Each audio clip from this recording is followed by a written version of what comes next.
এই মুহূর্তে আবারও সুজন মাহমুদের কাছে যেতে চাই। তিনি আসিয়ার নামাজে জানাজার ব্যাপারে সবশেষ খবর আমাদের জানাবেন। মাগুরার শ্রীপুর উপজেলা হরেকৃষ্ণপুর স্কুল মাঠ থেকে তিনি আমাদের সাথে যুক্ত হচ্ছেন।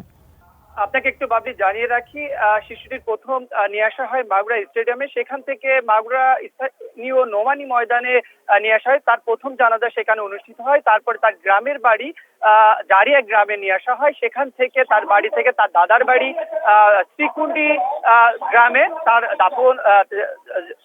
দাফন করা হবে জানাজার নামাজ শেষে। সে এখন এই মুহূর্তে যদি একটু দেখানোর চেষ্টা করি, দেখতে পাচ্ছেন যে আমরা এই মুহূর্তে সরকারি শ্রীকুণ্ডি সরকারি প্রাথমিক বিদ্যালয়ে রয়েছে এবং তার মৃতদেহটি আনা হচ্ছে। সেটা দেখতে পাচ্ছেন যে এই মুহূর্তে জানাজার জন্য প্রস্তুতি নিচ্ছে সবাই। সেই আমি রয়েছি এই মুহূর্তে শিশুটির দাদাবাড়ির এলাকায়, এবং সেই দাদাবাড়ির এলাকায় কিন্তু তাকে দাফন করা হবে।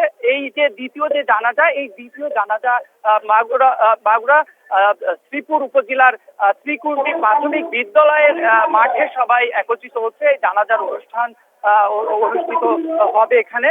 তো এই মুহূর্তে দেখতে পাচ্ছেন যে অনেকেই কিন্তু এখানে এসেছে এবং সেই জানাজার প্রস্তুতি নিচ্ছে।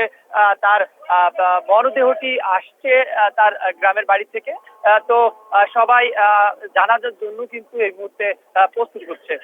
তো দেখতে পাচ্ছেন যে যদি একটু ঘুরিয়ে দেখানোর চেষ্টা করি যে শ্রীকুণ্ডি যে সরকারি প্রাথমিক বিদ্যালয় কিন্তু জানাজার জন্য এই মুহূর্তে সবাই প্রস্তুত হচ্ছে। তো যেমনটি বলছিলাম যে বিষয়টি হচ্ছে এই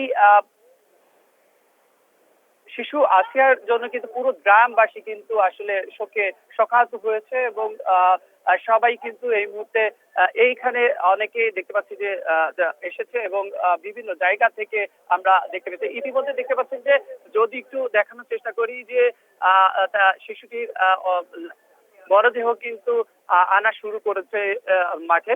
তো এই যদি একটু কাছে দিয়ে দেখানোর চেষ্টা করি, দেখতে পাচ্ছেন যে তার মরদেহটি কিন্তু নিয়ে এসেছে এই মুহূর্তে এই তার দাদাবাড়ির গ্রামে, এবং এই সরকারি প্রাথমিক শ্রীকুণ্ডি সরকারি প্রাথমিক বিদ্যালয়ের এখানে কিন্তু এই তার মরদেহটি অলরেডি নিয়ে এসেছে। দেখতে পাচ্ছেন যে এখানে